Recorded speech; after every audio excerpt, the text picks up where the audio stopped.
Good day. My name is Cavill, and welcome back to The Dragon's Lair. Today, we are delving deep into the Doctor Who universe. Today, we're going to be discussing the Time-Crossed Lovers. We're going to be talking about the romance of the Doctor and River Song.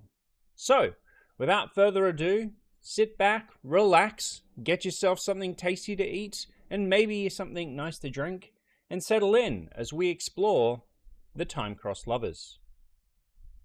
Stories are usually told from beginning to end, and we are comfortable with that.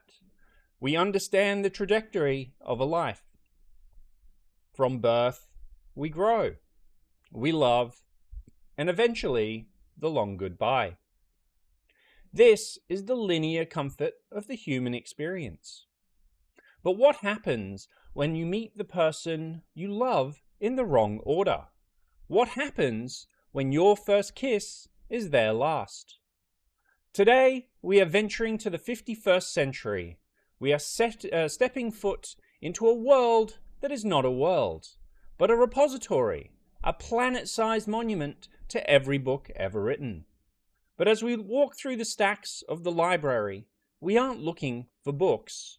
We are looking for a woman who arrived at the end of her life only to find that the man she spent her entire existence with doesn't even know her name. This is the story of River Song, and to understand the tragedy of her heart, we have to start at her grave.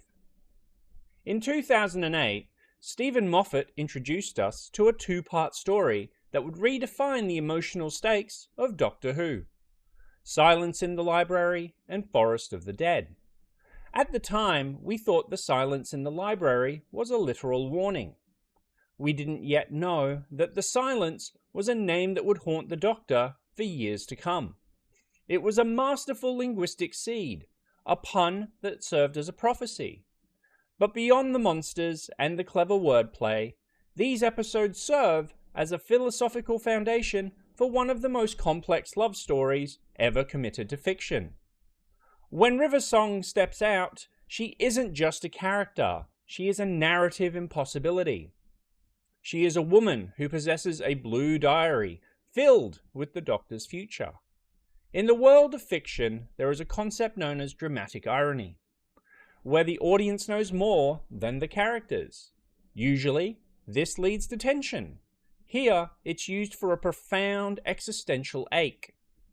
We see the Doctor, the 10th Doctor, at the height of his lonely, godlike power, looking at this woman with suspicion.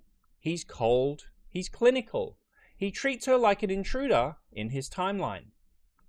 But to the viewers, we are forced to watch through River's eyes. We see the realization hit her like a physical blow.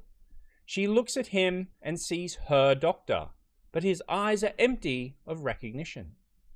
This is where the narrative philosophy of River Song begins, the tragedy of asynchrony. In most love stories, the bond is built on a shared memory. Do you remember our first date? Do you remember when we argued? Do you remember when we decided to be together? Memory is the mortar between the bricks of a relationship. But for River and the Doctor, the mortar hasn't been mixed yet. She is standing in the ruins of a cathedral of love that he hasn't even begun to build. There is a specific kind of loneliness in being the only person who remembers a love affair. River is essentially a ghost haunting her own life at this point. In Silence in the Library, she has to perform. She has to be brave, flirtatious, a gun-toting archaeologist, while carrying the soul-crushing knowledge that the man standing in front of her is a younger version that doesn't love her yet. And she totally is unaware that her death is merely hours away. Think about the sheer emotional discipline required for this, to look at the love of your life and realize you have to start from scratch. Or worse, to realize today might be the day you die, and he will only start loving you once you're gone. This subverts the traditional star-crossed lovers trope. They aren't kept apart by feuding families or warring kingdoms. They are kept apart by the very fabric of time itself. They are time-crossed. As we move into the forest of the dead, the philosophy shifts from the pain of memory to the nature of identity. The library's computer system has saved the people who were consumed by the Vashta Narada, storing their consciousnesses in a digital dreamscape. This raises a terrifying question. Is a person their body, or are they data of their experience? When River sacrifices herself to save the Doctor, plugging herself into the terminal to jumpstart the system, she is making a choice that defines her entire philosophy. She knows that the Doctor cannot die here. If he dies here, he never meets her in her past, his future. Her sacrifice is a closed loop of devotion. She dies so that he can live to meet her, so that she can eventually die to save him. It's a beautiful, terrifying circle of self-negation. But look at what happens after she dies. The Doctor finds a way to upload her consciousness to the library's core. She becomes a data ghost. This is the ultimate Moffat-esque exploration of the soul. In the forest of the dead, River isn't truly gone, but she isn't truly alive. She exists in a happy ending of a digital afterlife, surrounded by friends she knew and a peace she never knew she had, a peace she never knew in her chaotic life. Yet, in this digital heaven, tragedy persists. She is a memory stored in a machine, waiting for a man who is still moving in the opposite direction. Why did the story begin here? Why did we have to see her end first? From a narrative standpoint, starting at a grave is an act of profound empathy. If we had met River Song in the correct order, meeting a young, energetic Melody Pond, and watching her grow, we might have just seen her as another companion. We might have grown cynical about her mystery. But by showing us her death first, the writers ensured that every single interaction she has with the Doctor from that point forward is tinged with the sunset of the library. When she meets the 11th Doctor, or the 12th, and she laughs, or she flirts, or she says spoilers, we aren't just seeing a clever woman. We are seeing a woman who knows exactly where the tracks might end. We are seeing the bravery of a person who chooses to love, even when she knows the goodbye is coming. This is the Cassandra trope, elevated into a romantic epic. Cassandra was the Trojan priestess, cursed to see the future, but to be never believed. River is the woman who sees the future and has to live it in reverse. She's the only person in the universe who truly understands the Doctor, and she's the only person he can never truly keep. The silence in the library isn't just the absence of noise. It's the silence of the unspoken. It's the things River cannot tell the Doctor because it would break the timeline. It's the silence of a woman holding her tongue while her heart is breaking. As the Doctor stands over her body in the library, he says time can be rewritten. River responds, "Not all of it, not this." This dialogue is the heart of the conflict. The Doctor believes he can solve any problem, beat any clock, rewrite any tragedy. River accepts the end of her story.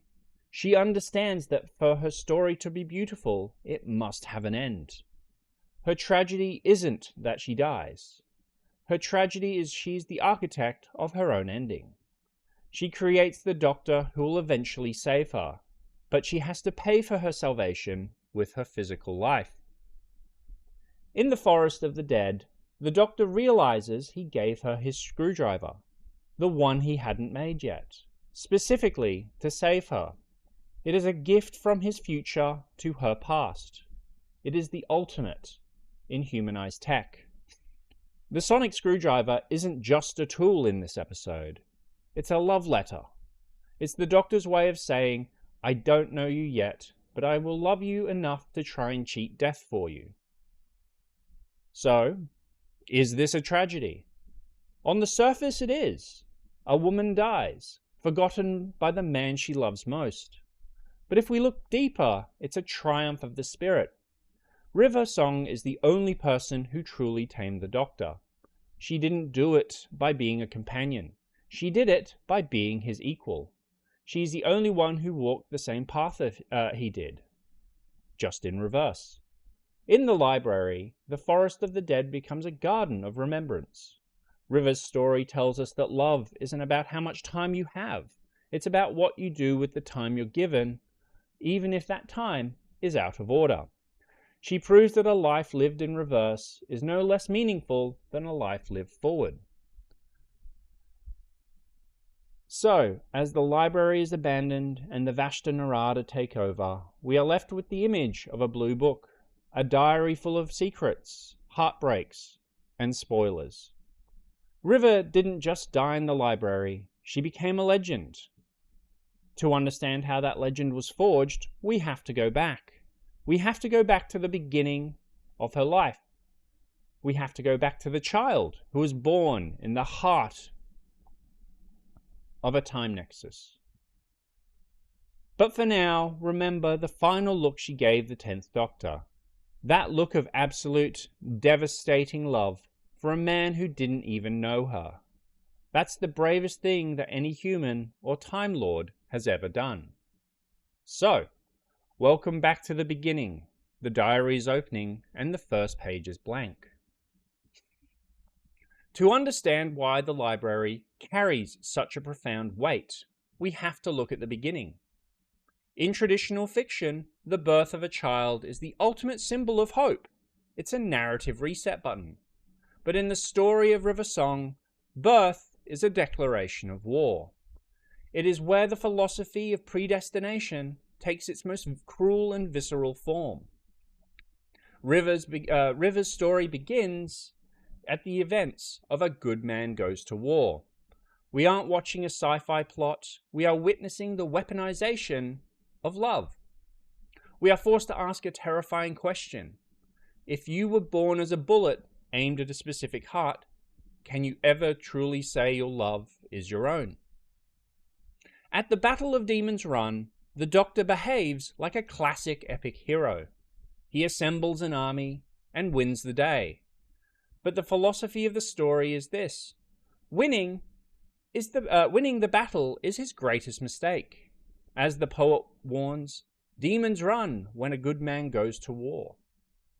While the Doctor is busy being a general, his enemies are busy being architects of a human soul.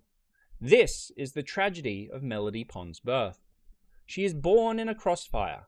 Her destiny is manufactured in a lab by the Kovarian chapter, using the Doctor's greatest friendships to facilitate his downfall.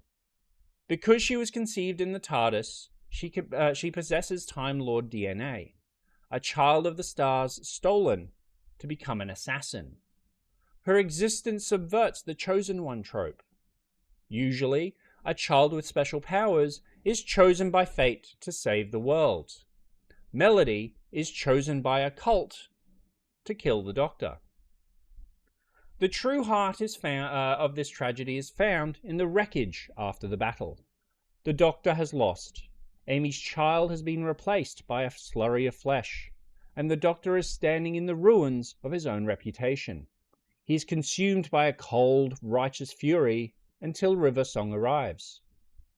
Up until this point, the Doctor viewed River as a puzzle to be solved, but standing over an ancient Gallifreyan crib, the puzzle becomes a person. River looks at the crib, her crib, with a mixture of sorrow and profound love. She knows she is the child they just lost.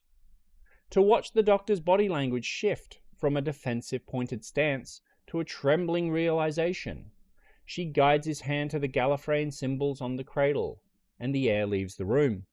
He isn't looking at a mysterious traveler anymore. He's looking at the soul of a child he failed to save.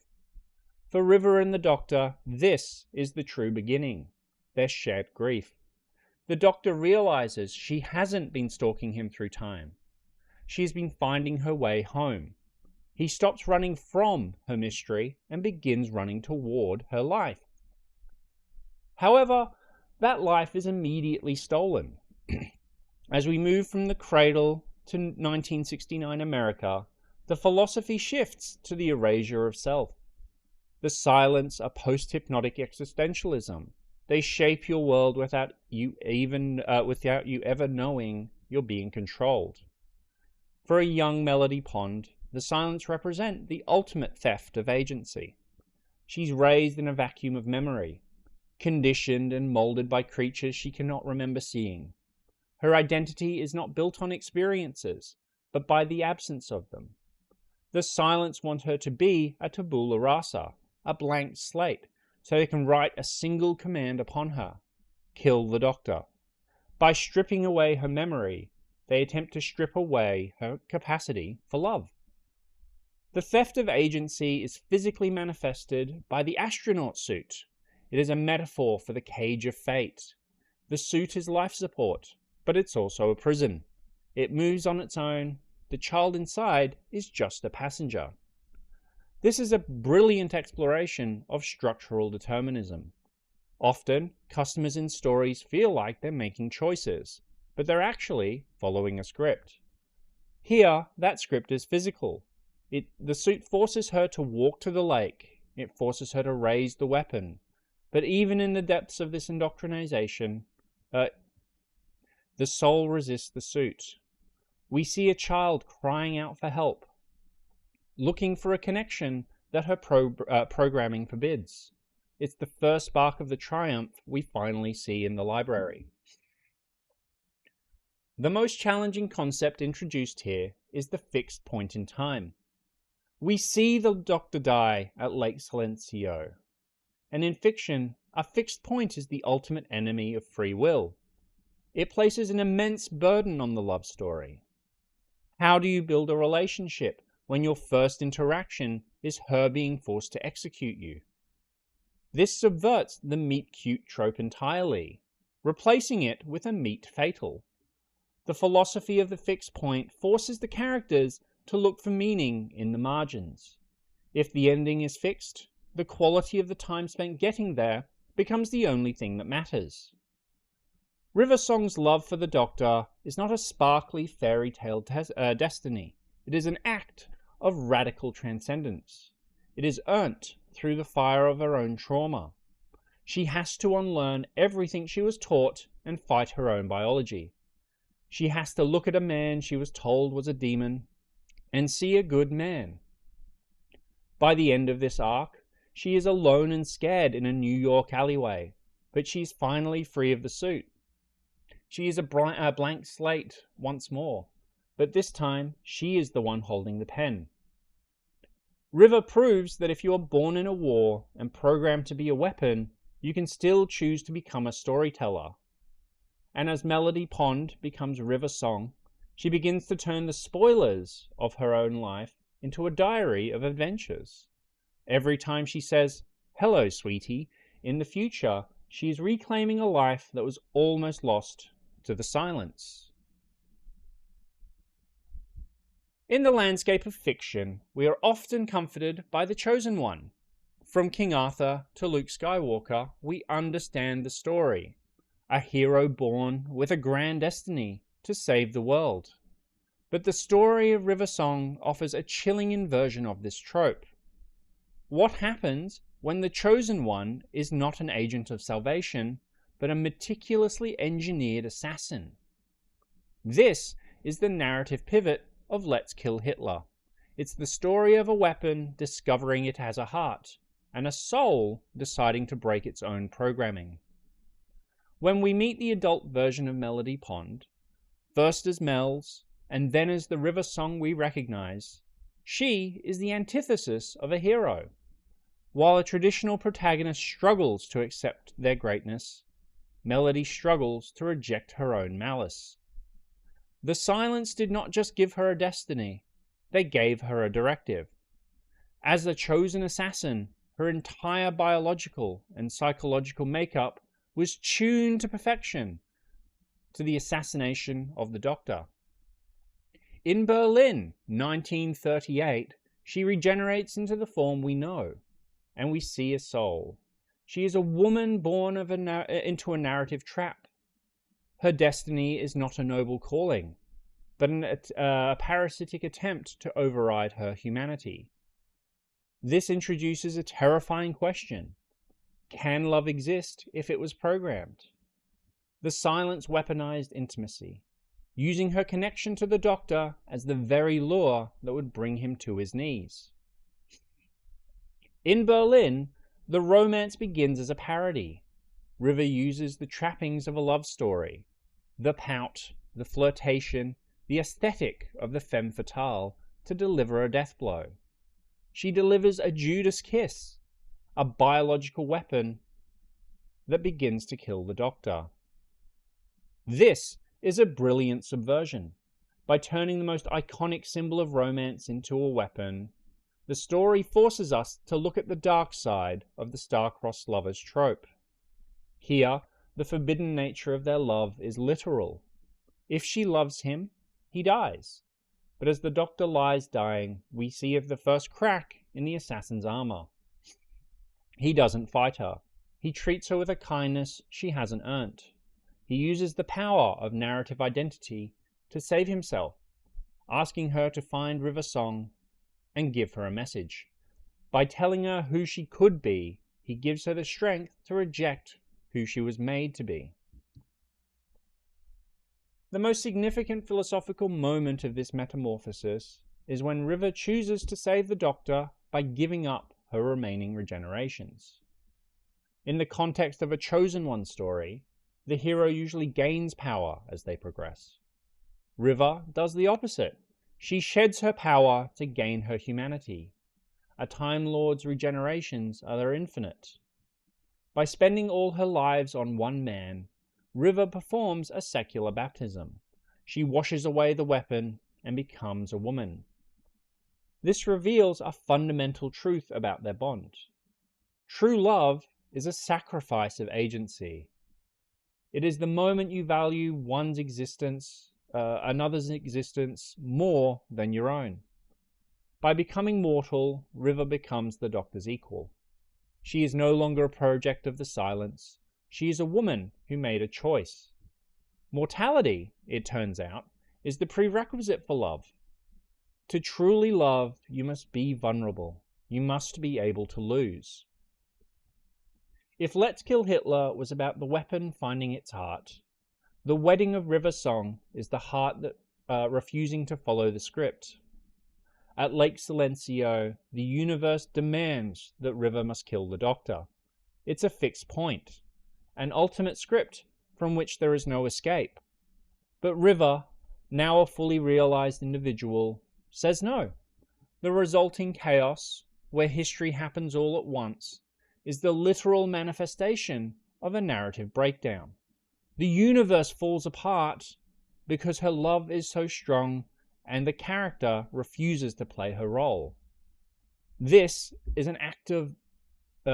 the ultimate act of romantic defiance. She isn't just willing to die for him, she's willing to let time itself die for him. In the heart of this temporal storm, River delivers the most vital lines of her life. I can't let you die without knowing you are loved by so many and so much, and by no one more than me. This reframes the entire conflict. The silence viewed the Doctor's death as a cosmic necessity. The Doctor viewed it as a lonely sacrifice, but River views it as a tragedy of unwitnessed worth.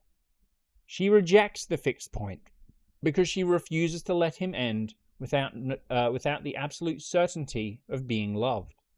She becomes the advocate for the human soul. She argues that love is a more fundamental law of the universe than time itself. To fix the broken universe, the Doctor realizes the only way forward is through absolute transparency. The wedding is not just a ceremony, it's a narrative resolution. By whispering his name to her and bringing her into his secret, they create a new fixed point, built on mutual truth. The wedding is a triumph over the tragedy of the assassin. The woman born to kill him is now narratively and spiritually bound to him. Her declaration that he is loved by no one more than me becomes the new foundation of the Doctor's existence.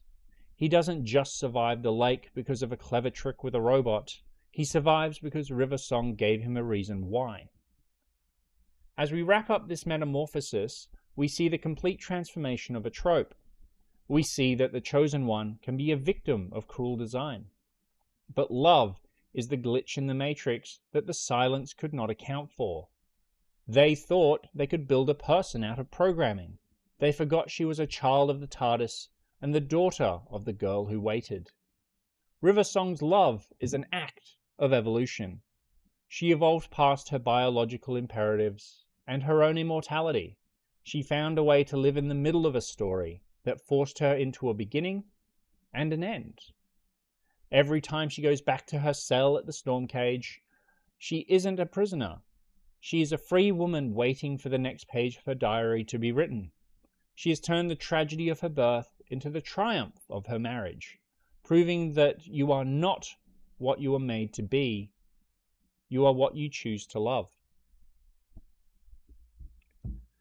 In the narrative of the chosen one, there is usually a clear trajectory: birth, realization of a power, a struggle, and then a final victory. But when the chosen one is an assassin, a weapon designed by a cult to dismantle the very fabric of time, the trajectory becomes an Ouroboros. We move from the wedding of the assassin to the wedding of her parents. We move from the death of the universe to the moment of her own conception. This is the bridge between the woman who was a weapon and the woman who becomes a legend. It is found in the wreckage of the universe during the events of the Pandorica Opens and the Big Bang. This is the moment where the love story stops being a series of events and starts being a physical law of the universe. When we see River in the vicinity of the Pandorica, we are seeing the inmate phase, but with a deep philosophical layer. She is no longer the girl in the astronaut suit, yet she is not quite the professor in the library. She's in the middle of her transformation. The Pandorica was built as a prison for the Doctor, intended to stop the total collapse of time. Every species in the universe came together to trap the chosen victim. And who was there to witness it? The chosen assassin. There is a profound narrative irony here. The Silence spent lifetimes engineering River to be the only thing capable of killing the Doctor. Yet, in the moment of his greatest peril, she is the only one capable of standing by him. The weapon has been repurposed. Philosophically, this represents the transcendence of function. In most fiction, if a sword is forged to kill a king, it cannot be anything else. But River Song is a sword that decided to become a shield. As the universe begins to erase itself and the stars go out one by one, River is left alone in the TARDIS as it burns. This is the ultimate test of her heart. She is trapped in a loop of her own destruction, yet her only focus is ensuring the Doctor has the tools he needs to reboot reality. This isn't just love. This is ontological loyalty. She is protecting the man who gives her life meaning, even as the universe that gave her life existence is disappearing. The most mind-bending exploration of love in fiction occurs at the end of the Big Bang. After the Doctor flies the Pandorica into the heart of the exploding TARDIS, he resets a universe. And we find ourselves at a wedding. But it isn't River's wedding. It's the wedding of Amy Pond to Rory Williams. It's the moment where the chosen one is inverted. In a traditional narrative, the hero is born, and then they go on an adventure. In the story of River Song, the adventure is the cause of the birth. Because River traveled back to the Doctor to help lead him to Amy and Rory, and because she facilitated the circumstances of their travels, she is essentially the architect of her own conception. She is the chosen one who chose her own parents. When Amy and Rory retreat to the TARDIS on their wedding night, we realize that River Song is being conceived in the heart of the time vortex. This suggests that her love for the Doctor is literally in her blood. She wasn't just born to love him in a romanticized metaphorical sense. She was biologically forged in the heat of the very machine he uses to save the world. This changes the nature of the love story entirely. It moves it away from destiny and into the realm of causal romanticism. Her existence is a gift she gave to herself by being the woman the Doctor needed her to be. It is a love story that functions as a closed loop of grace. She ensures her parents fall in love so that she can be born, so that she can save the man who will eventually show her parents how to fall in love. It is a beautiful, recursive miracle. It is at Amy and Rory's wedding that the Doctor gives River the Blue Diary. Up until this point, River has been character defined by what she must do. She must kill the Doctor. She must go to the storm cage. She must save the universe. But when he hands her this diary, mostly empty, she is signaling the transition into the next phase of her life. The diary is a physical manifestation of her agency. For a lover, it is a record of moments. By the Doctor giving her the diary, she is inviting him to be the co-author of her life. And this is where the untold adventures begin. In the philosophy of love in fiction, we often focus on the big moments. The first kiss, the tragic death, the grand sacrifice. But the Blue Diary represents the poetry of the mundane. It represents the happy middle. It represents the thousands of nights they spend together that the show never explored. The picnics on Asgard, meeting Jim the Fish, and the quiet moments in between the chaos. This is the triumph I want to explore. The tragedy is that she dies in the library. The triumph is that she fills a whole book with the reasons why that death was worth it. She turned her life into a memoir. By the end of this arc, the power dynamic has shifted entirely. In the beginning, the Doctor was the legendary Time Lord, and River was the mysterious, mercenarial character. But as we move into the untold adventures, River becomes the one with authority. She is the one with the diary. She is the one who knows the spoilers. In the philosophy of their relationship, knowledge is a form of caretaking. Because she knows his future, she's able to guide him, protect him, and love him in a way that no one else can. She is the only person in the universe who can look at the lonely god and see a husband. This subverts the chosen one trope by making her the more mature and more informed partner. Usually the chosen one is the student, and the mentor is the one with the ancient knowledge. But River is both. She's both the student of his past and a mentor of his future. This creates a love story that is uniquely equalizing. They are both gods in their own way. The Doctor as a Time Lord with his TARDIS, and River with her knowledge and her lived experiences.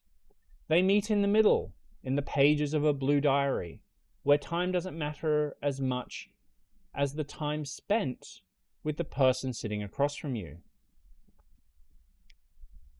As we look past the wedding of Amy and Rory, we have to recognize the philosophical defiance at the heart of their romance. The universe is a place of entropy. Things fall apart, stars die, stories end. The Silents try to use that entropy to destroy the Doctor by using River as their weapon. But River and the Doctor used love to create a pocket of permanence. The diary doesn't merely record their lives, it preserves them. When River is gone, the diary remains.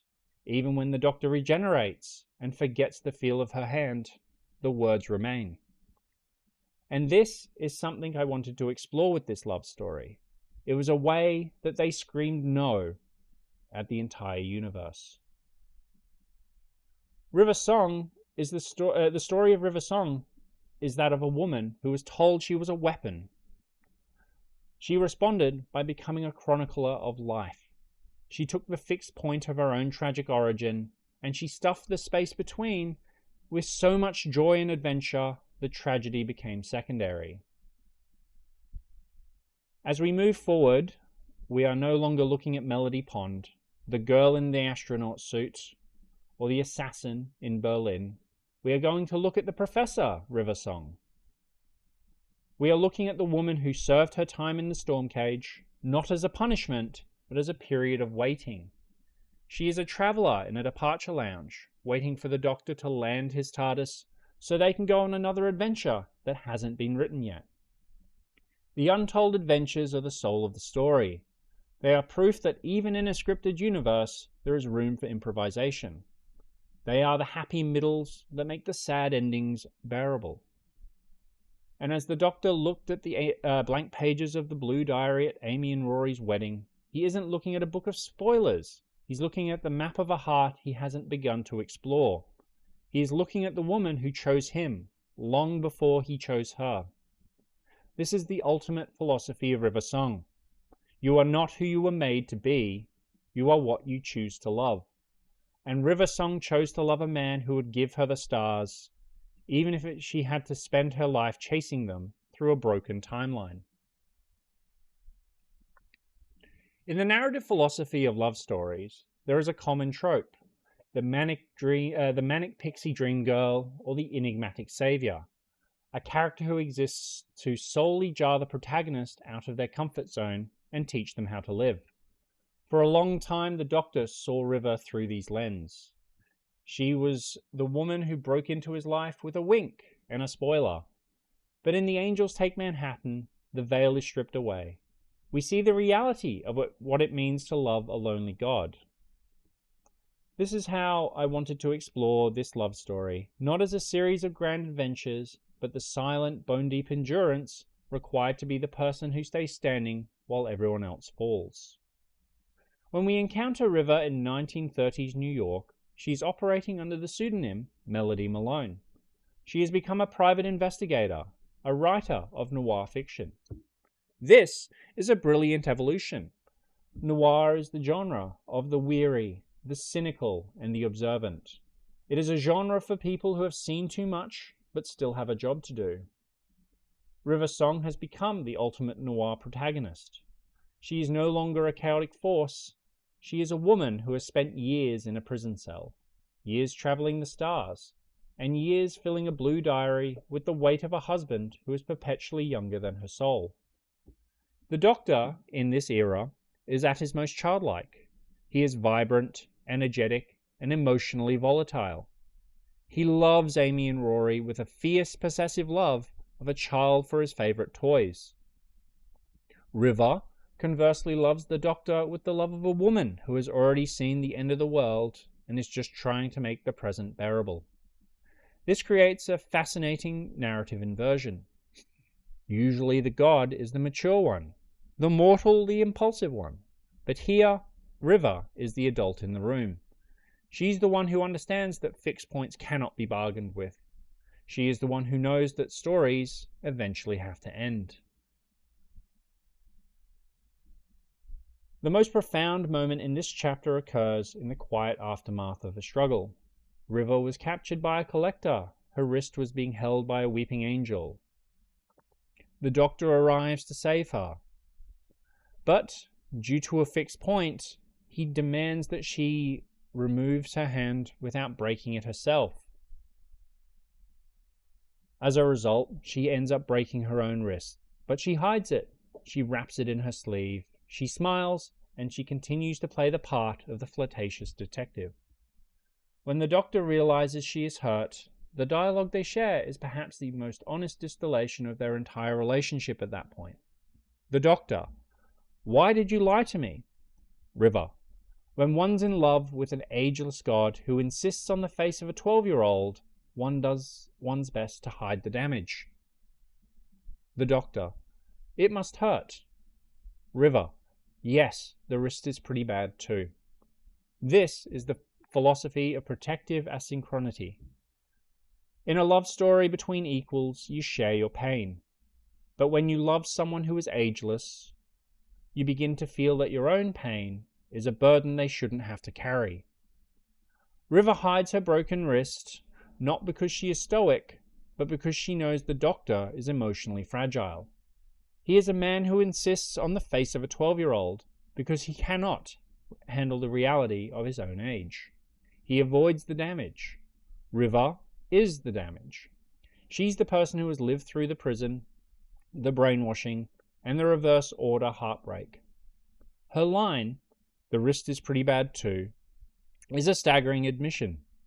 It suggests the physical pain of a shattered bone is nothing compared to the emotional pain of being the one who has to stay strong for a god. This is the triumph of her character, the ability to absorb the trauma of the universe so the man she loves can keep his wonder. As the episode reaches its climax in the graveyard, we see the ultimate expression of this protective love. Amy and Rory, River's own parents, are taken by the weeping angel. They are sent back in time and lost to the doctor forever. The doctor collapses. He screams. He pleads. He's a man being torn apart by loss. This is the moment where the hero is rendered completely useless by his own heart. And at this moment, what does River do? She does not cry. She does not scream for her parents. She turns her back on the grieving doctor and stares at the weeping angel. She maintains absolute, unwavering eye contact. Philosophically, this is the most important image of her entire arc. The weeping angels are lonely assassins, who can only move when they're not being watched. They represent the predatory nature of time itself, always creeping up on you until you blink, the moment you look away. By refusing to blink, River is literally holding time still.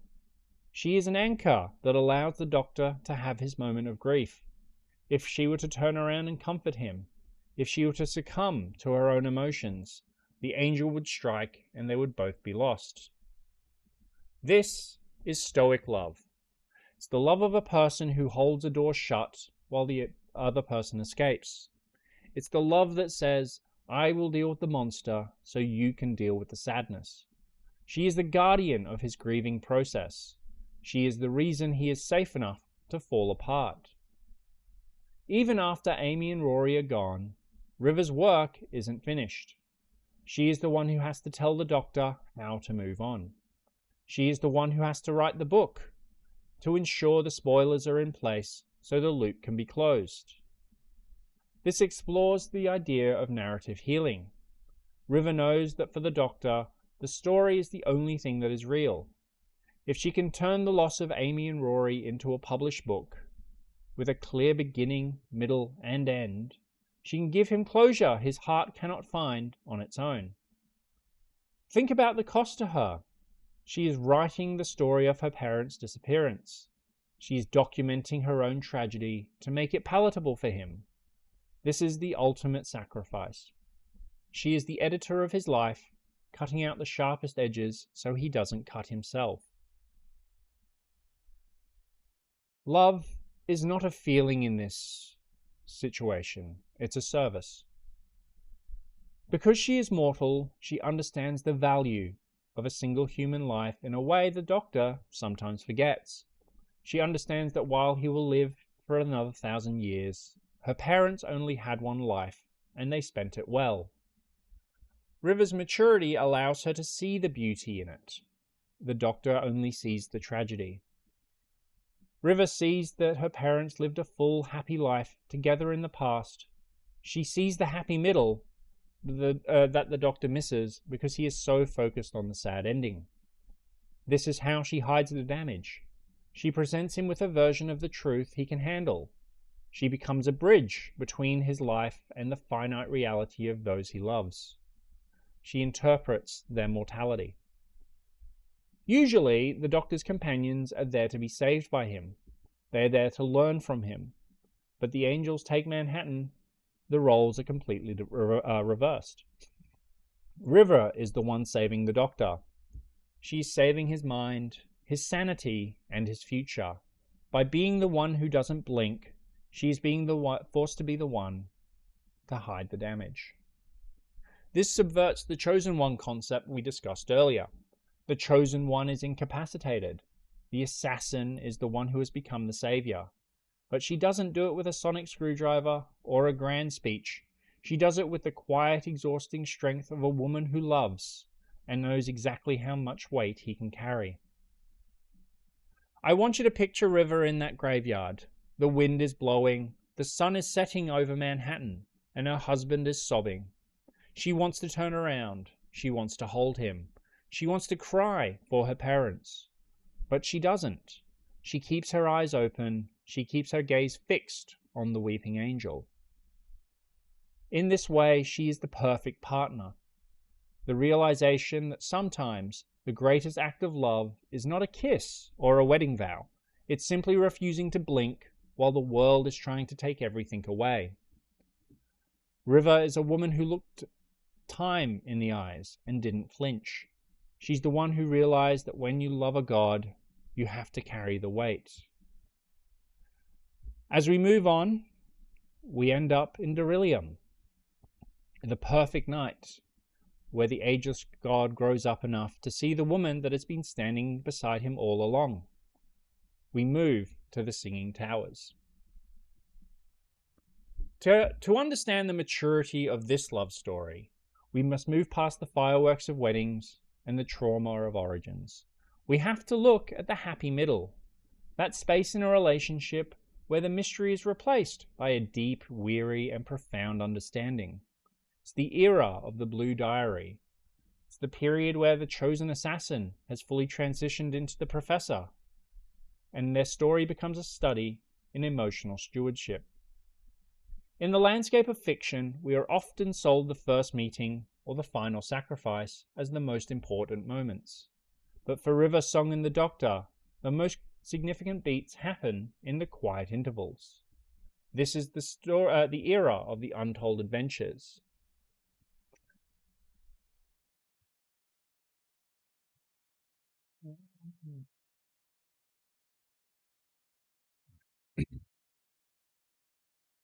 To understand the narrative philosophy of a love story in its final, most resonant form, we must travel to the edge of a cliff on a planet called Darillium. But to get there, we first have to survive the crashing of a ship and a heart-shattering realization. In The Husbands of River Song, the dramatic irony of the series is flipped. For the first time, the Doctor, in his 12th incarnation, knows exactly who River is, while she has no idea who he is. We see River Song in the wild, reckless, mercenary, and deeply lonely. She is living in the meantime, surrounding herself with husbands and adventures, but she is fundamentally alone. The emotional core of this chapter happens during the ship's interrogation. Cornered by her enemies and believing the Doctor is nowhere near, River delivers a monologue that is perhaps the most devastatingly honest assessment of their relationship. She argues the Doctor is too vast, too cosmic, and too legendary for something as small as reciprocal love. She says, "You don't expect the sunset to admire you back." This is a profound piece of romantic existentialism. River has reconciled herself to the asymmetry of the divine. In her mind, she is a disciple of his legend, not a partner in his life. She loves him like one loves a star, something that provides light and warmth to the universe, but is too grand to notice a single flower on a single planet.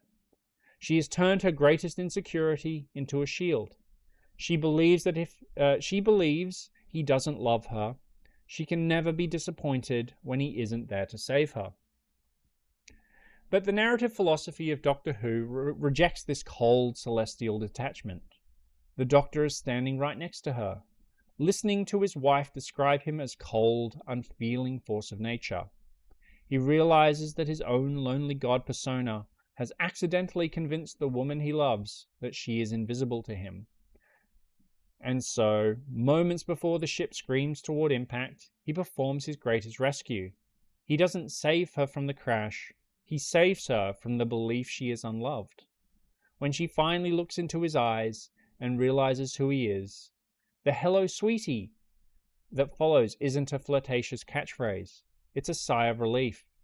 It is the moment the star steps down from the sky to stand in the fire with her.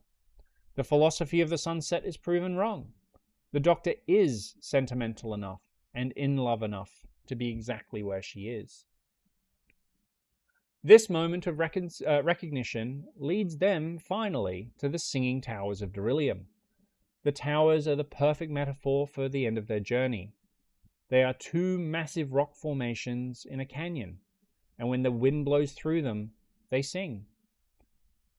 Philosophically, the music is produced by friction. Their love was never a smooth romance. It was a collision of two stubborn, ancient souls. Like the wind through the towers, their relationship only makes music because of the gaps, the obstacles, and the resistance they faced. On Darillium, the friction finally turns into a sustained note of peace. The most radical choice in this story is the nature of their final date. When River learns that a night on Darillium lasts 24 years, she's overwhelmed. In most fiction, the final night is a few hours of stolen time. But here, the narrative grants them subjective permanence. By making the night last 2 decades, the story provides a happy ending inside a tragedy. For the audience, the episode ends in an hour. For Doctor and River, they live an entire lifetime together in one night. This is the ultimate defiance of the linear clock. Love doesn't happen in the number of days. It happens in the depth of the night. On Darillium, they finally put down the diary. They don't need to check spoilers, because there is no next time. There is only the now. It is during this long night the Doctor builds a screwdriver we see River use in the library. He is preparing her for her sacrifice, but he is also ensuring that she has the means to survive in the data core. This redefines the hero trope. Usually, the hero saves the damsel from the dragon. Here, the hero accepts that death is inevitable, so he builds the damsel a shield that will carry her through the fire. It is a mature, heartbreaking act of emotional stewardship. This leads me to perhaps what I consider to be the most important part of their love story and their relationship. What we like to call the happy middle philosophy. As the sun finally begins to rise after 24 years, the blue diary is full. There are no more blank pages. River's song started as a weapon with no name, born into a war she didn't understand. She ends as a woman who is full. She has wrestled with destiny and won. She took a tragic looping timeline and stuffed the space between the beginning and the end with so much joy the tragedy became secondary. The Doctor tells her that happily ever after is a lie, but he offers a counter-philosophy. The middle is what matters. The value of Darillium is not diminished because it ends. The joy was real, and the reality is fixed in the fabric of time. As River walks toward the library, she isn't walking toward her death. She is walking toward her legend, carrying the memory of a man who spent 24 years proving that a sunset can admire you back. So there's something nice about the happy middle. We place so much emphasis on how things start and how things end, especially in Western media and philosophy, that perhaps we should consider the joy in the middle. Those experiences that build us and sustain us and give us joy.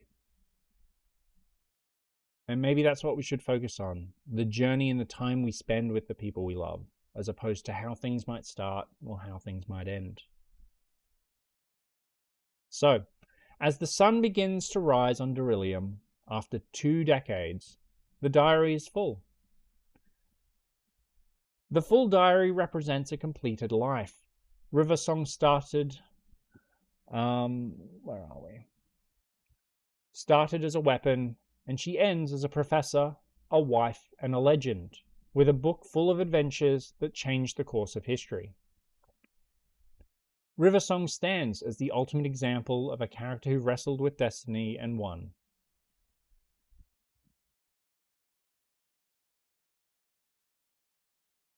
To understand the final shimmering layer of a love story in fiction, you must step beyond the boundaries of flesh and blood. And in the narrative philosophy of Doctor Who, between River and the Doctor, even death is not a full stop. It is merely a change in the medium of the message. This brings us to the haunting and ethereal presence of River Song during the journey to Trenzalore in the name of the Doctor. Though this episode was filmed years before her final night on Darillium, chronologically it represents the ultimate postscript of her life. Here we're going to explore the philosophy of the spectral guardian and what happens when a love story becomes a haunt. By this point in the narrative, the biological River Song has been dead for centuries. She gave her life in the library to save a version of the Doctor who did not know her name. In most fiction, the story would end here. But because the Doctor saved her consciousness into the library's data core, River persists as a digital ghost. The philosophy here is one of persistence through data. In the 51st century, the library is a monument to all human knowledge, and River is one of its living ghosts. A digital spectre who exists in a state of permanent memory. A profound way to explore a love story as a record who refuses to be deleted. When River appears to Clara Oswald via a psychic link during the conference call of the Paternoster gang, she is not a ghost in the supernatural sense. She is a projection. She is an echo of a woman who loved a man so much she found a way to bridge the gap between a computer server in the future and a graveyard in the past. This introduces the concept of trans-temporal intimacy. Their love has become so powerful that it no longer requires a body to function. It exists as a signal in the static of the universe. For a majority of the name of the Doctor, the audience is led to believe that River is invisible and inaudible to the Doctor. She walks beside him, comments on his choices, and tries to guide him, and yet he appears to ignore her entirely. This creates a fascinating narrative tension. On the surface, it seems like a tragedy. The woman who gave everything for him is now a ghost who cannot even get his attention. But the philosophy of this invisibility is rooted in the burden of grief. If you watch the episode again after the final reveal, you notice the Doctor is reacting to her in every scene. He flinches when she speaks. He pauses when she stands in his way. He hears her in every hallway in the TARDIS and every corner in the graveyard of Trenzalore. He isn't ignoring her because he can't see her. He is ignoring her because he cannot bear the fact that he can. This is a deep dive into the psychology of loss.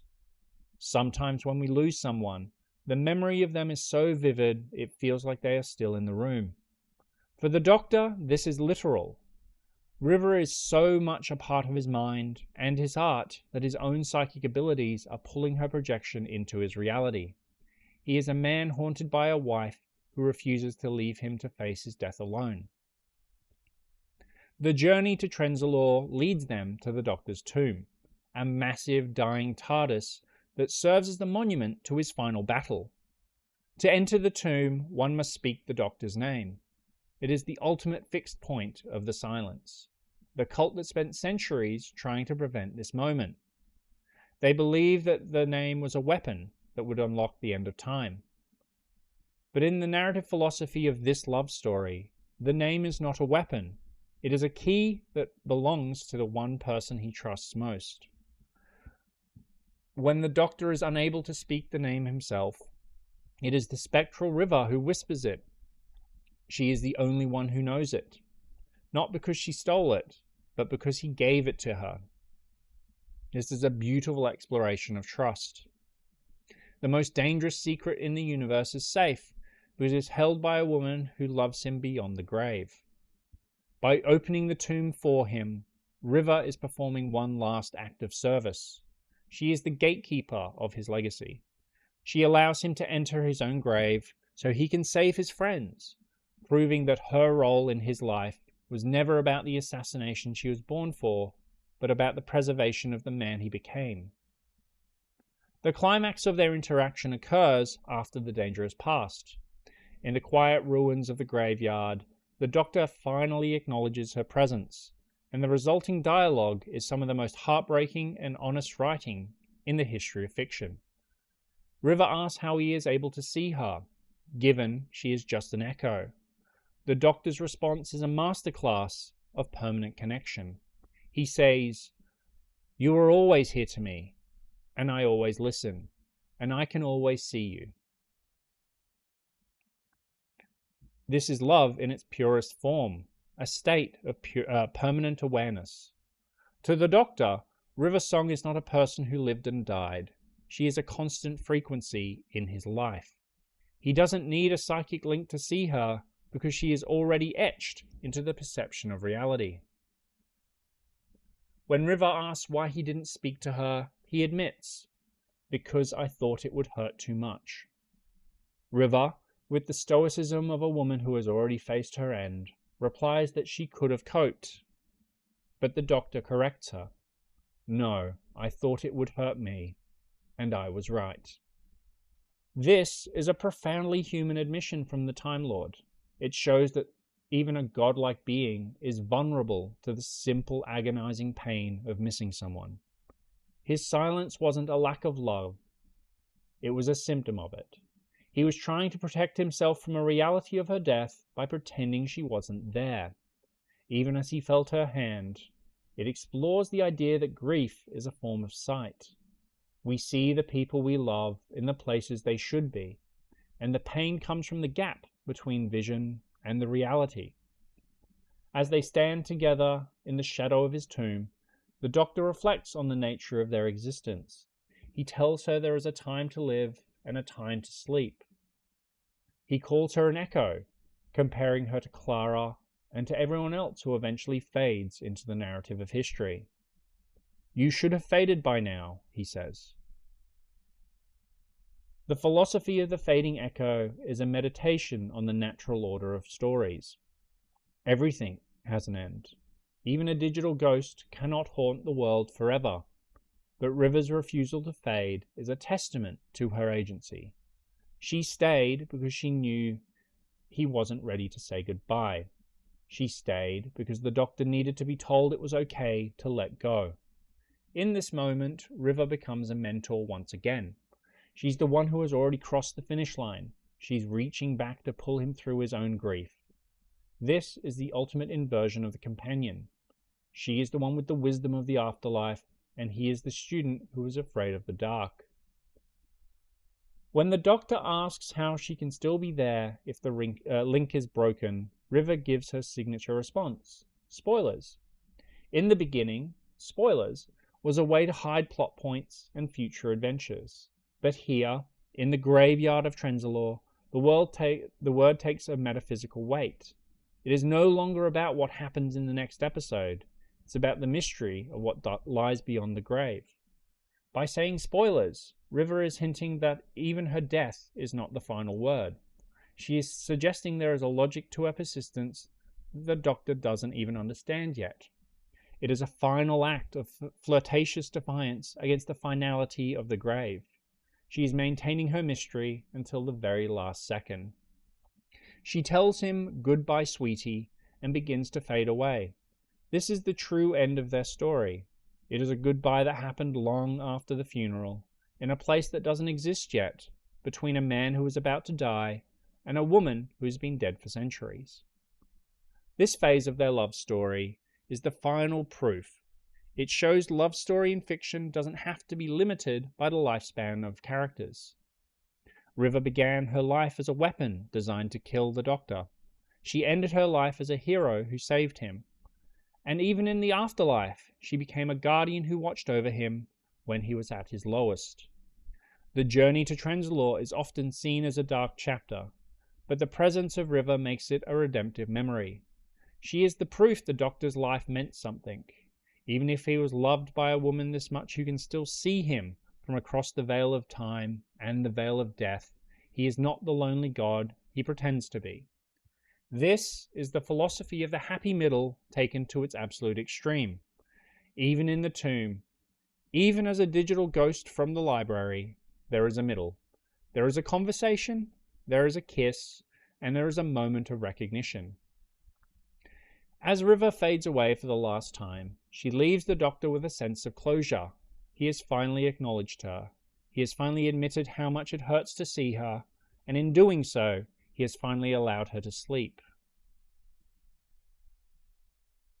It is a process of learning how to say goodbye. River's narrative is a circle that never quite closes. It just spirals outward. She is the daughter, the assassin, the wife, the professor, and finally an echo. In each phase, she is redefined by what it meant to love the Doctor. But it is in this final spectral appearance she proves the most important point. Love is the only thing not subject to the laws of time. A name can be a key, a diary can be a map, and a ghost can be a guardian.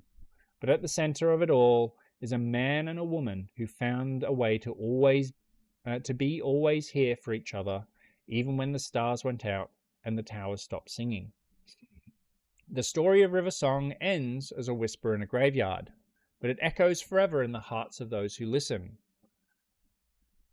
She is a woman who lived 1,000 stories in the gaps of a single one, and she proved that as long as someone is listening, no one is ever truly gone.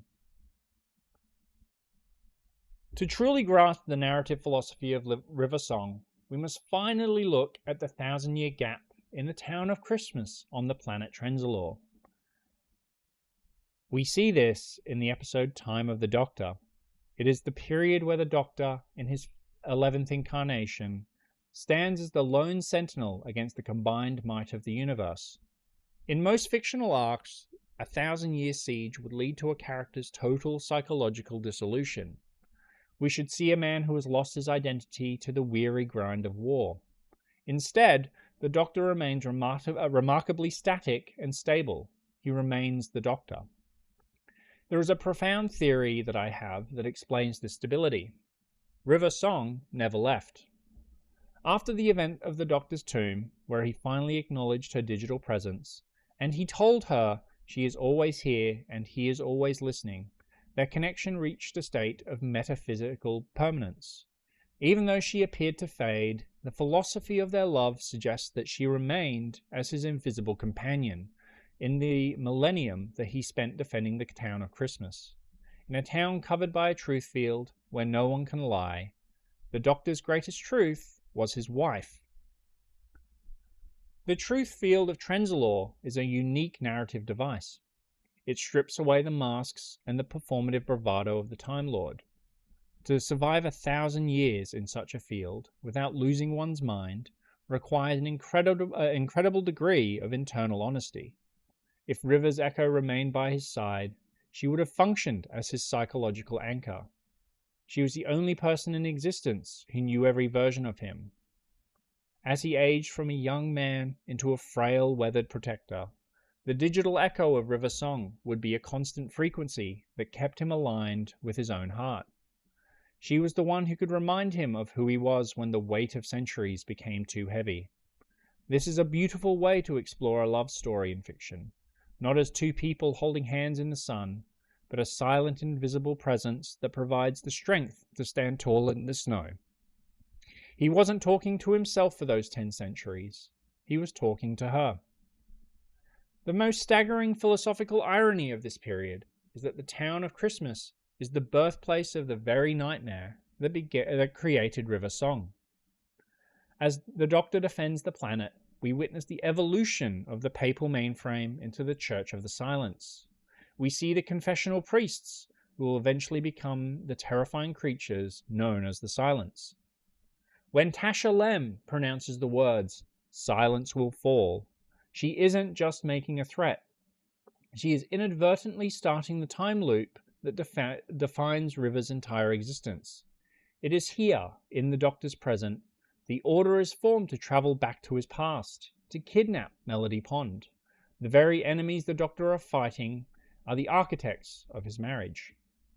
This creates a narrative philosophy of recursive sacrifice. The Doctor stays on Trenzalore to save the town, and in doing so, he becomes the catalyst for the silence to go back and create the woman who will eventually come to Trenzalore to help him save it. It is a closed loop of cause and effect, where love is the only constant. River Song is a child of this war, a weapon of this church, and a lover of this man. Because River is an echo during this time, she is a perfect companion for a static character. The Doctor cannot leave Christmas. He is fixed in place by his own morality.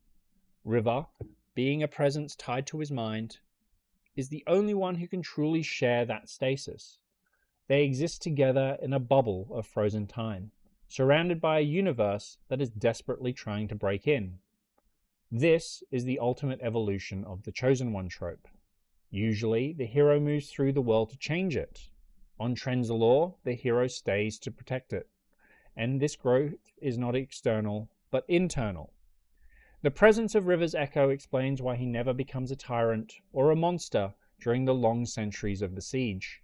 She is the conscience that whispers in the truth field. When we eventually see the Doctor on his deathbed, old and frail, he isn't a man who has been alone. He's a man who has spent 1,000 years in the company of a ghost who loved him. The tragedy of the library was not the end. It was a preparation for this moment. She gave up her life so she could be the echo that kept him human when he had every reason to become a god of war. This is the triumph of their story. A love so resilient it turned a 1,000-year siege into a 1,000-year conversation. We finally arrive at the conclusion of the story of River and the Doctor, and witness perhaps one of the most sophisticated narratives in modern fiction. It is a romance that defies the traditional trajectory of a beginning, a middle, and an end. Instead of choosing to exist as a recursive loop, where the final chapter is also the introduction. To understand the philosophy of their conclusion, we must look back at the silence of the library, the planet-sized repository for all human knowledge, and the woman who chose to become its ghost, so the man she loved could remain its hero. This is the ultimate resolution of a love story, built on the foundation of asynchronous time. It is the moment when the spoilers finally run out, and the only thing left is the truth of the sacrifice. In the final moments of the Forest of the Dead, we are presented with a conflict of wills. The Doctor, faced with the necessity of a fatal sacrifice to save thousands of people, he is prepared to plug himself into the interface. The Doctor is the hero. It is his nature to die so that others may live, but River stops him. The dialogue here is a masterclass of the philosophy. The Doctor shouts, "Let me do this," and River responds with the devastating logic. "If you die here, it'll mean I've never met you." When the Doctor argues that time can be rewritten, River delivers the thesis of their entire relationship. Not those times, not one line, don't you dare. This is a profound exploration of what it means to value a life, to love someone. River is not doing this to save the Doctor. She is saving their history. She is protecting the happy middle we have explored through the journey. If the Doctor dies in the library, the picnic in Asgard, the night of the Singing Towers, and every page of the Blue Diary is erased from existence. By choosing to die in his place, River is acting as the custodian of the narrative. She is saying that their love is so precious that it is worth her life to ensure it remains fixed in the fabric of the universe. In fiction, we often see heroes die for a cause, but River Song dies for a memory. She dies to ensure the man standing in front of her, the man who doesn't even know her yet, gets to go on and become the man who will one day take her to Darillium. It is a selfless, circular act of devotion. It turns her death into the foundation for her life. As she prepares for the end, River experiences a moment of profound clarity. She looks at the Doctor, this young, confused version, and realizes the truth of that last night on Darillium. "Funny thing is," she says, "this means you've always known how I was going to die. All the time we've been together, you knew I was coming here. The last time I saw you, the real you, the future you. You turned up on my doorstep, a new haircut and suit, and you took me to Darillium to see the Singing Towers. What a night that was. The towers sang, and you cried, and you wouldn't tell me why. But I suppose you knew it was time. My time. Time to come to the library. You even gave me your screwdriver. That should have been a clue." This realization is the emotional anchor of the entire saga. It recontextualizes every interaction they've ever had. Where River was making sure the spoilers for the Doctor's future were hidden away, the Doctor was also hiding the fact that he had spoilers too. He was carrying the burden that he knew he was looking at a woman who was walking toward a grave he had already visited. The philosophy here is the tragedy of the informed lover. How do you love someone when you know exactly when and how they're going to leave you? The Doctor's tears on Darillium were the tears of a man who has finally reached the end of the book. By giving her the sonic screwdriver, the very tool he uses to facilitate saving her consciousness, the Doctor was not giving her a gift. He was providing her with a means for her own salvation. He was the architect of her afterlife. This is a beautiful way to conclude a romance in fiction. It suggests that even when we are powerless to stop the end, we can still prepare the way for what comes next. The Doctor couldn't save River's body, but he could save her soul, and he did it by giving her the tools she needed before she actually needed them. As the countdown to the self-destruct begins, the Doctor is haunted by one fact. River knows his name. He says, "There's only one reason I would ever tell anyone my name. There's only one time I could." In the narrative philosophy of the show, the Doctor's name is the ultimate secret. It represents his true essence, stripped of title and legend. To give someone your name is to give them total power over you. It is the most intimate act a person can perform. By whispering his name in his ear, River proved to the Doctor that she was someone he would one day trust more than anyone else in the universe. This is the triumph of the library. Even though she is dying, she is leaving the Doctor with the absolute certainty that he is capable of a love so deep that he would share his most guarded secret. It is a love story that uses future evidence to justify present faith. The Doctor trusts River because he knows that one day he will trust her. It is a beautiful recursive logic that allows their romance to bloom even in the face of death. After River's physical death, the Doctor realizes what his future self intended. He finds the data recorder in the sonic screwdriver and races to the computer core. He uploads her consciousness into the mainframe, saving her from the silence of death and placing her into a digital world where she can live forever. Philosophically, the library mainframe represents a digital Eden. It is a place where stories never end. River is reunited with her friends from the expedition, and she is given the role of a guardian of the library's children. The conclusion explores the idea of narrative immortality. River doesn't just disappear, she becomes part of the architecture of the universe. A ghost in the machine, a consciousness that lives on in a world made of stories. For a character who was an archaeologist, who spent her life digging up the past, it is perfectly poetic she ends her life as a living memory of a dead world. In fiction, we often struggle with how to give a character a good death. Riversong's death is perfect because it isn't an ending. It's a transition. She moves from the world of action to the world of memory.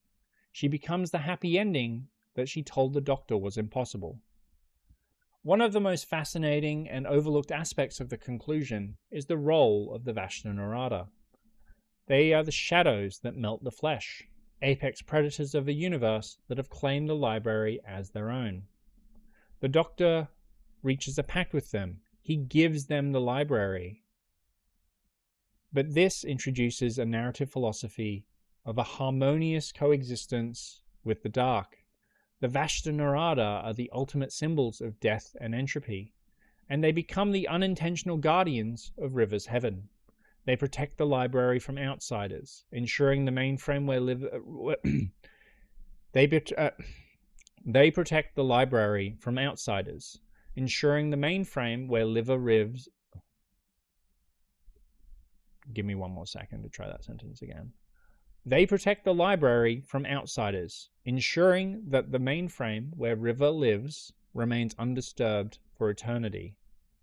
This is a powerful conclusion to a love story.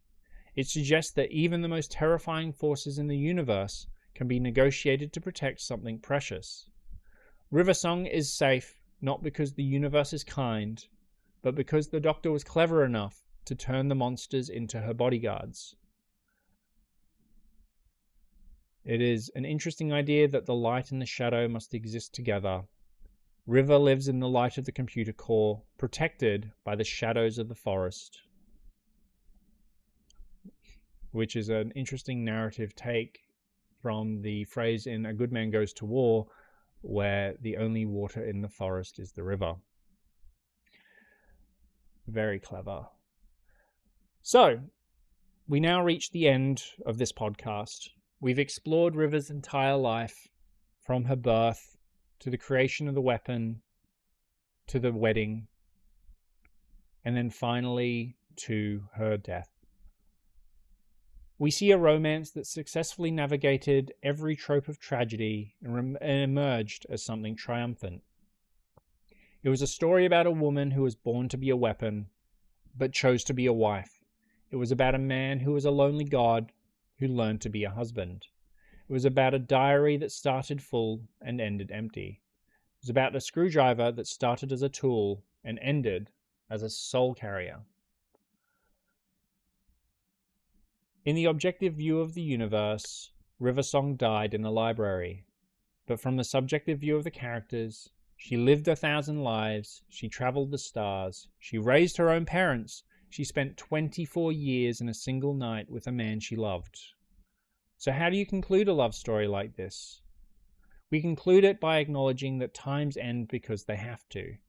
We acknowledge that every story needs an ending to have meaning.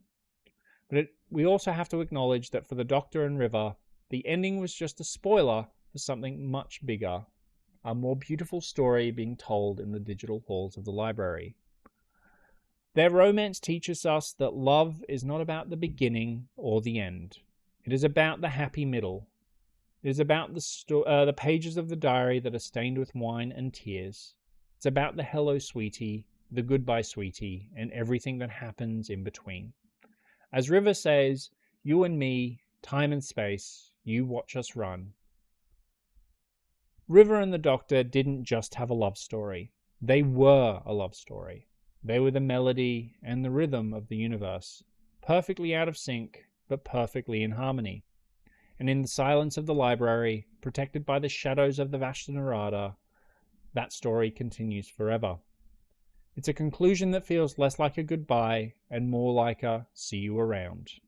And in a universe as big as this one, this is the most empathetic, human, and beautiful conclusion anyone could hope for. The diary is full, and it's closed. But the music of the Singing Towers is still echoing in the mainframe, and this is why I consider it to be one of the greatest love stories in modern fiction. Thank you so much for joining me on this podcast deep dive. I hope you all enjoyed it. I understand that it was a bit deep. So you might be wondering, why did I choose a love story for this episode of the podcast? It was meant to be the Theodicy of Lex Luthor. But when I got to sitting down and writing the script for that particular podcast, I was drawing a bit of a blank. At the time of this recording, I was sick for about the last week and a half. And before that, I did have a week holiday in Japan. I was in Tokyo, and I will have a vlog coming up for that at some point. So yesterday I sat down to write the script for a podcast. I wasn't sure if I really wanted to do the Lex Luthor one. And then I thought, why don't I explore love stories? In particular, this love story between River and the Doctor. I rewatched all of the footage from all of the shared episodes that the Doctor and River have, tying together all of the little narrative points that makes their love story so great. And it's true. Their love story isn't about how it starts or how it ends. It's about the moments they shared together, the essence of the happy middle that I was discussing during this script, which, for reference, I knocked out in about 6 hours, and I think I finished it around like 5 a.m. the day that I wrote it all down. So I might be sounding a little bit tired because I just kind of hammered out this podcast and recorded it.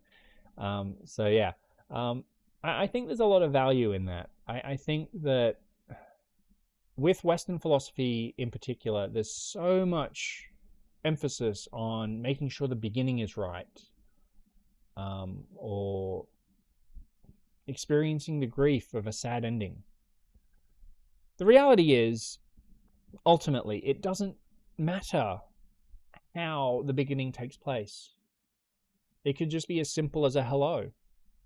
That could be enough to get the story moving. But it's what you do with the time you have with that other person after it begins. It's about sharing that time, that finite resource that we all have. We don't get any more of it. So there's a lot of value in that. And I think that the story between River and the Doctor really emphasizes that. It shows that love between them for the time they spend together. And I think that's got a lot of merit, and that's why I wanted to explore this particular story.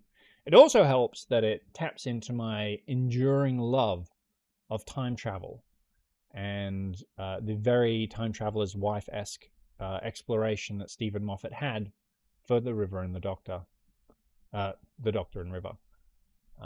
So yeah, I hope you all enjoyed the podcasts. This will be going up on my Spotify and my YouTube, so feel free to like and subscribe if you like the content. Next week, the podcast's plan is meant to jump back on the schedule, and I want to explore a bit of a fan theory that I've had for a long time, that Dollhouse and Firefly are connected, and the Blue Sun connection, and what I thought the future of Firefly was going to be if it had not been cancelled so early. So that should be really, really interesting. Because of my sickness, I haven't been streaming a lot lately, but I'm looking to probably pick that up again from next week. So, thank you so much for coming. Like and subscribe if you like the content. I really appreciate all the support. You guys are all incredible. And if you listen in and you like what you're hearing, support the channel, help me grow. And what'll happen is I will see you next week for another podcast. Thank you so much for joining me today. And stay shiny, everyone.